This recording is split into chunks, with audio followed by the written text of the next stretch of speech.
Vidas que se acabam ao sorrir. Meu marido chamava-se José Gomes Leal, já falecido. Com ele eu tive muitos filhos, vivendo um tempo, aí ele já se foi.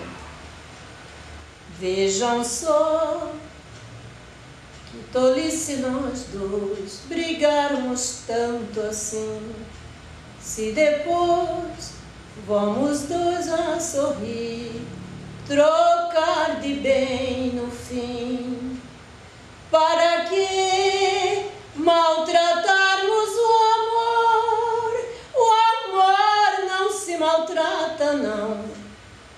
Para que, se essa gente o que quer é ver nossa separação?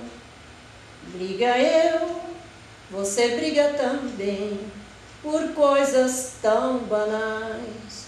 O amor tem momentos assim, morre um pouquinho mais.